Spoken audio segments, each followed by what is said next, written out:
Bonjour à tous et merci d'être avec nous pour cette nouvelle édition.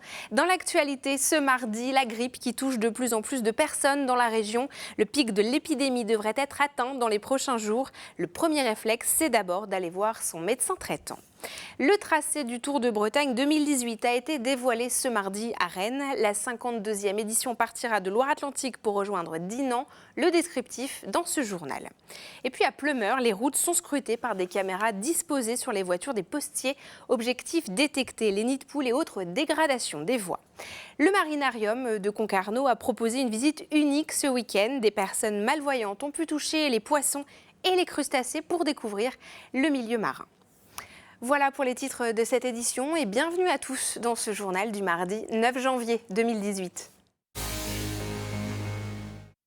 Ce lundi, vers 20h, Yann Guichard a décidé de revenir au port de Brest. Il avait pris le départ avec son équipage sur son maxi trimaran Spindrift 2 quelques heures plus tôt, comme vous le voyez sur ces images.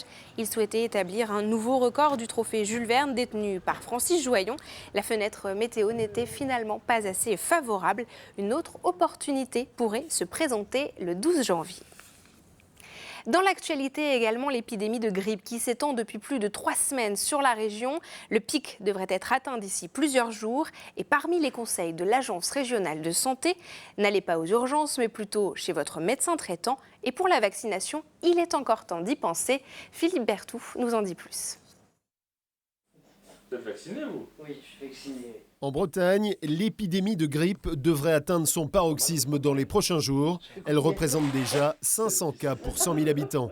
Face à la saturation des services d'urgence des hôpitaux, l'Agence régionale de santé rappelle que le bon réflexe est de contacter son médecin traitant. La grippe reste une maladie qui doit se traiter par les médecins traitants, les médecins courants, on va dire médecins de terrain que nous sommes. Nos cabinets sont aptes à accueillir évidemment les patients pour leur donner les mesures, les arrêts de travail, les mesures traitement de la fièvre, traitement des courbatures, des frissons, et d'abord faire le diagnostic parce que évidemment on voit aussi beaucoup de syndromes, ce qu'on appelle pseudo-grippaux, qui ressemblent à la grippe mais qui ne sont pas la grippe. Hors des périodes d'ouverture des cabinets médicaux, il faut d'abord faire le 15, là où des médecins peuvent conseiller et ventiler les patients selon la gravité de leur pathologie. Attention, parallèlement à la grippe, se profile aussi l'arrivée probable d'une épidémie de gastro-entérite. Au revoir, monsieur.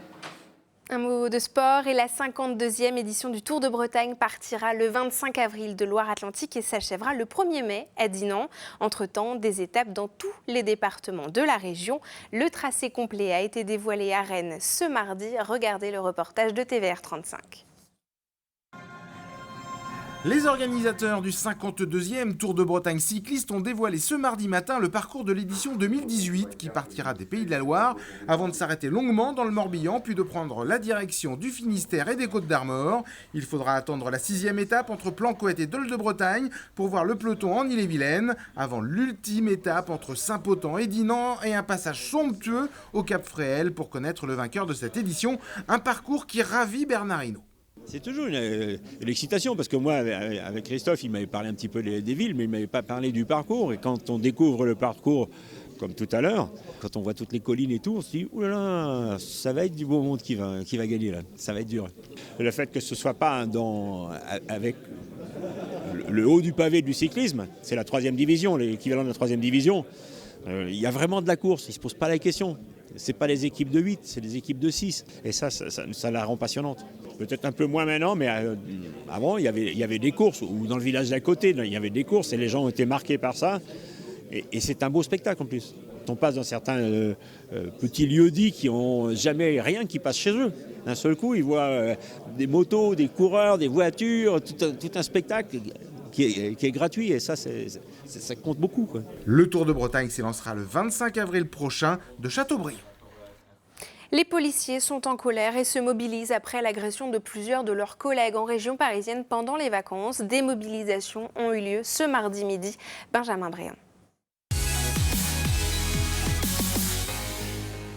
Plusieurs rassemblements de policiers ont eu lieu ce mardi dans les villes bretonnes, notamment à Brest, Quimper, Lorient et Vannes. Ils entendaient protester contre l'augmentation des violences à leur encontre et la non-exécution des peines par les auteurs de ces violences. Nouvelle fausse piste dans l'affaire Dupont de Ligonnès. Une opération de police a eu lieu ce mardi matin au monastère de Roquebrune sur Argens, dans le Var, où le père de famille nantais aurait été aperçu. Mais les recherches n'ont une nouvelle fois rien donné. Xavier Dupont de Ligonnès est recherché depuis la découverte en avril 2011 des corps de sa femme et de ses 4 enfants sous la terrasse de leur maison à Nantes. 4 mois de prison avec sursis, c'est la peine à laquelle a été condamné ce mardi un ingénieur qui avait caché une caméra dans les toilettes d'Ifremer à Plouzané près de Brest. Il avait été surpris sur les lieux en juillet 2015. L'homme a depuis été licencié par son employeur, sous-traitant de l'Institut. Les startups bretonnes jouent leur va-tout à Las Vegas. Depuis ce mardi, elles sont 12 à participer au CES, le plus grand salon mondial dédié à l'innovation numérique. Les Rennais de Klaxoon, connus pour avoir modernisé les réunions de travail, seront au rendez-vous. On retrouve aussi Azamgo de Brest qui analyse l'eau des piscines, Happy et ses petits robots, ou encore Happyzi de Lannion dédié à la protection des communications. Le salon se termine vendredi.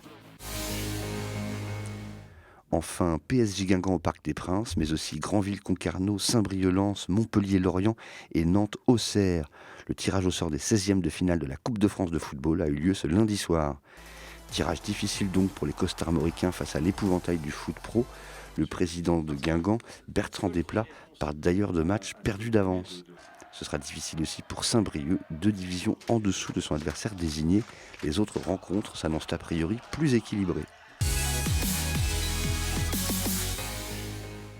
Depuis une dizaine d'années, l'investissement pour l'entretien des routes nationales et départementales est en baisse selon un rapport du Sénat de 2017, des routes dégradées qui pourraient avoir un impact pour la sécurité routière. À Pleumeur, la mairie a décidé de passer les 180 km de route de la commune au peigne fin. C'est une filiale du groupe La Poste qui se charge de dresser l'état des lieux. Rémi Guillevic. On allume le smartphone avant de partir en tournée, on valide le processus qu'on installe ensuite par le biais des ventouses sur le toit des véhicules passales. Pendant 1 mois et demi, Franck Zogby et 2 autres facteurs vont filmer le sol de Pleumeur. L'objectif de ces images, dresser un bilan de l'état des routes de la commune. Le facteur part en tournée, il revient de tourner, on enlève la caméra du toit du véhicule, on le branche en ordinateur, les données sont envoyées à Géoptis et c'est tout ce qu'on a à faire, nous, en centre courrier. Géoptis, filiale du groupe La Poste, traitera donc les données pour les transmettre à la mairie de Pleumeur, une prestation de 27 000 € pour optimiser l'entretien de la voirie. Ce qu'on veut, c'est vraiment la photo, c'est-à-dire qu'on aura la carte avec les couleurs, en gros vert, jaune, orange, rouge par les secteurs, mais on pourra zoomer et regarder en disant oui, ce secteur est rouge et effectivement il y a des nids de poules, là c'est en train de craqueler. Ça nous permettra donc de montrer également aux Pleumerois, voilà, on a travaillé dans tel secteur parce qu'il était plus prioritaire que tel ou tel autre secteur. Les résultats de l'étude devraient être connus au printemps. Chaque année, l'entretien des 180 km de voirie coûte jusqu'à 1,2 million d'euros à la commune pleumeroise. Économie, et depuis 2016, les départements n'ont plus vocation à aider les entreprises. La loi NOTRe a renforcé les compétences des régions et des communautés de communes. Pour aider la coopération entre ces deux institutions, des partenariats sont signés, comme ce fut le cas ce lundi à Plumelin, entre la région et Centre Morbihan Communauté. Des entreprises du secteur en ont déjà vu les bénéfices. Regardez le reportage de Fanny Coconnier. Ces galets destinés à des tapis roulants pour des usines agroalimentaires ou ces rouleaux destinés à un parc d'attractions ont été fabriqués ici, dans l'entreprise de Yannick Jacob, à Plumelin. Il y a beaucoup d'entreprises en agroalimentaire en fait, donc ça permet d'avoir beaucoup de clients différents. L'agro, c'est le porc, la volaille, les gâteaux. Je savais qu'il y avait un potentiel, donc j'ai commencé tout seul. Après, il faut se faire connaître. Donc on fait le tour, on fait quelques pièces, on dépanne et petit à petit les gens nous font confiance. Aujourd'hui, l'entreprise de mécanique de précision emploie 7 salariés pour un chiffre d'affaires annuel de 500 000 €. Il y a 1 an et demi, Yannick Jacob a investi dans un nouveau bâtiment, dans un pont roulant et une machine numérique.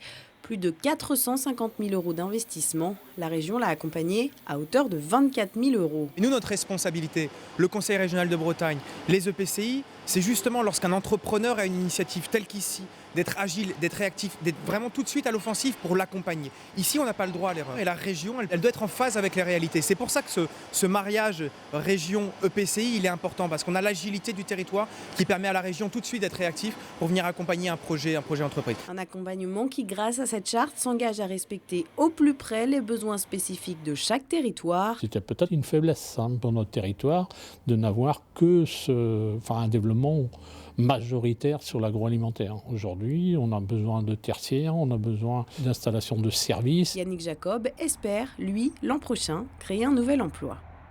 C'était une première au marinarium de Concarneau dans le Finistère. Ce week-end, un groupe de personnes malvoyantes a pu découvrir les espèces sous-marines lors d'une visite tactile conçue spécialement pour eux. Sous leurs mains, mues de langoustes et de homards ou encore des étoiles de mer vivantes. Une plongée du bout des doigts suivie par Pauline Ferco. Ah, il y en a qui piquent. Ici, on ne sait pas si c'est des yeux ou... Non, c'est plutôt des pattes. Allez, viens, ma doudou. C'est Adair. Les espèces sous-marines exposées au marinarium de Concarneau n'avaient pas été tripotées depuis belle lurette. Si elles sont sorties de leur vitrine et aquarium, c'est pour être découvertes par un groupe de malvoyants. C'est hyper important pour nous le toucher, puisque c'est comme cela que l'on découvre les crustacés, les langoustes, les homards, puisque autrement, dans la vie normale, on ne les voit pas, sauf si on a l'occasion d'aller à la poissonnerie et demander au poissonnier est-ce qu'on peut toucher tel ou tel poisson. Et nous, on a appris à toucher correctement, avec délicatesse, en sachant manipuler les choses précautionneusement. Donc, en principe, on ne doit pas casser aujourd'hui. Et c'était une première pour le marinarium, pourtant déjà sensible à la question du handi-tourisme. Une expérience qui semble ravir autant les visiteurs que le guide. Alors il faut en fait beaucoup plus de temps pour finalement faire percevoir à ce public les petits détails peuvent être indispensables pour expliquer par exemple la biologie d'une espèce, le comportement d'une espèce, etc. Donc il faut vraiment s'adapter et c'est là tout l'exercice et tout l'enjeu de cette animation. Ils sont extrêmement généreux dans leurs observations, ils sont vraiment dans le partage et ça c'est très intéressant. Quand on a les yeux au bout des doigts, la plongée se fait sans masque, la visite est bien plus interactive qu'habituellement. Une expérience à multiplier, sans aucun doute. Et c'est ainsi que l'on referme cette édition. Merci beaucoup de nous avoir suivis. Vous nous retrouvez évidemment sur les réseaux sociaux, Facebook et puis Twitter. Et puis il y a aussi notre site internet pour revoir cette édition, tous nos reportages, mais également toutes nos émissions. Je vous retrouve demain pour un nouveau point sur l'actualité régionale et je vous souhaite surtout une très belle soirée.